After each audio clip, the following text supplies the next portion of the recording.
Pano ndi Panyasa Voice Box pamene wafuna kupereka mpata kwa Malawi osiyanasiyana kuti azitha kupereka maganizo awo kukhosi osiyanasiyana pamene ndale zathu zikuyendera kayesedwe ka dziko komanso kutsatira bwino kwa malamulo kuno kwathu ku Malawi. Nde dzulo tinadutsa ka audio clip kena kamene ndithu kamaoneka kuti wachiwiri kwa bungwe licha la Malawi First the People First Andrew Masauko Banda amacheza pa foni ndi achamachita kuti Alaiton Mangochi, ndipo zimene kuti Alaiton Mangochi amafuna kuakula a Andrew Masauko Banda kuti asiye kumenyera maufulu ndipo ayambe kusapota boma. Nde anthu ambiri analankhula pamene paja kuti ayi Alaiton Mangochi ndi munthu wopusa, Alaiton Mangochi munthu woyipa, ndiye pofuna kuti tibalanse nkhani Alaiton Mangochiwo atulutsa kakilipi kamene ndithu iwo ndithu akudzilongosola kapena kuti he's defending himself kudzichotsamo kuti ya ine sindili pano kumagula ma activist. Nde zambiri sitinena pano tiwasiya Alaiton Mangochi kuti adziwombole okha, adzilongosole okha kuti kodi nkhani ikuyenda bwanji kuchokera kumbali yawo. Ndene likhale limodzi pano Panyasa Voice Box kuti timve mbali ya Alaiton Mangochi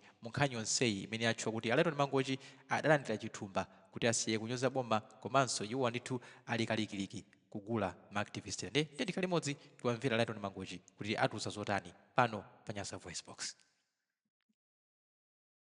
Amalawi ndikuyankheni azimene mukumvera kuyambira dzulo kuchokera mkamwa mwa Boni Kalindo ali Mpopo komanso a Masauko Banda.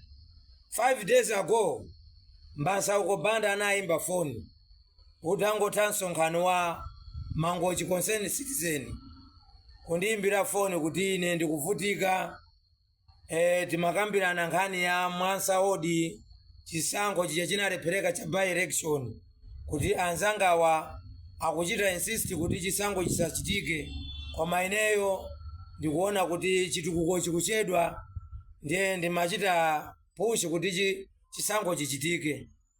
Panapitapo tsiku linanso anayimba foni, achimwene ndisakunamizeni ine ngati Masauko Banda ndikuona I'm aging out, msinkhu wanga ukutha, palibe chimene ndizaroze, ndiyeno mundithandize ngati pangapezeke anthu chipani kapena wina aliyense angathandize kuti ndikhale chete nditha kutero, bora atandipasa zochita kuti chifukwa zimene tikuchita ku Malawi First kulibe tsogolo, ana athu tikumasowa pogwira. Ine nawayankha kuti okay chabwino, poti naziwa nzeru za munthu ndizovuta. Amenewa anayimba foni kamba karuma ija anapeka Limpopo kunena kuti ine ndalandira 55 million, ndagula nyumba zitatu, ndayamba business ya mphamvu, mutu wa nzeru. Inuyo mukamamva Malawi 55 million mwafusa amene anagwirapo ndalama kuti 55 million imaoneka bwanji, kodi munthu angakhalenso ofinyika ngati mmene ndimafinyikira ine?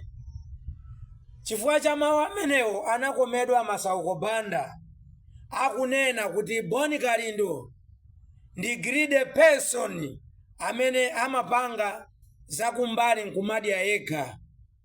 Ine ndinawayankha kunena kuti mwina ndibwere ku Mangochiko mundiuze fundo yeniyeni imene mukufuna ndione kuti tipanga bwanji, chifukwa iwo akuganiza kuti ine ndili ndi msika wogulitsa ma activist. Koma ndikutsimikizireni Amalawi, ndikutsimikizireni ine oro nyumba yanga imene ndimakhala ndiyomvetsa chisoni, oro ana kuti aphunzire timachita kuchita struggle, anthu akunidziwa kukaronga kuno. Ndipo mutanena izi ena anapangisa kuti andikwire, ena ubale watha akungoganizira.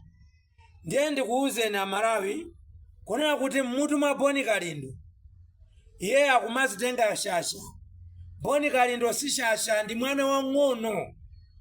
Boni Kalindo si mwana woopsa. Chikhala mwana woopsa Boni Kalindo sibweza kuyenda ndi ma bodyguard.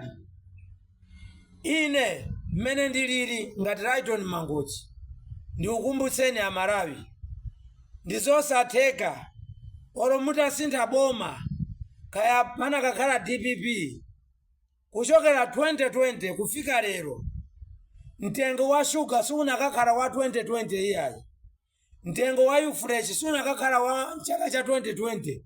Tikupita chitsogolo, zinthu zimasintha malinga ndi nyengo. Panopa munthu asaoneke shasha pomafuna kuyankhula ngati kuti mwina ndi wozindikira kwambiri.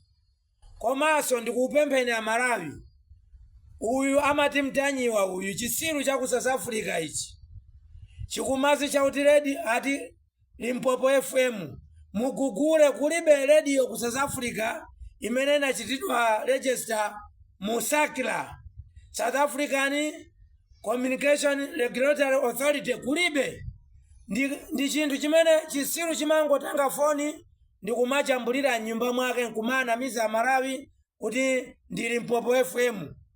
Tinamverapo ife anthu tikufuna kusintha dzikoli. Mu 1992 achina Kamulepo, Shaire Kondowe ndi ena otero pa Channel Africa. Nthawi imeneyo kuli achina Zondani Sakala timamvera madzulo 6 o'clock kumvera Channel Africa. Osati mbuzi iyi yasowa zochita, ilibenso qualification iliyonse ya journalism. Angokuti ayisani nthawi kuyambira lero. Amalawi mukaona chithini cha Empute musichicha Boni Kalindo, chifukwa Boni Kalindo ali ngati chithini cha Empute, akungobwebweta chimene akuyankhula sakudziwa.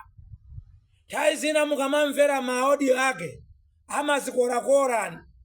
Ndi Empute thini mukamantuma mwana kuti tengani chithini musingoti tenga Kalindoyo.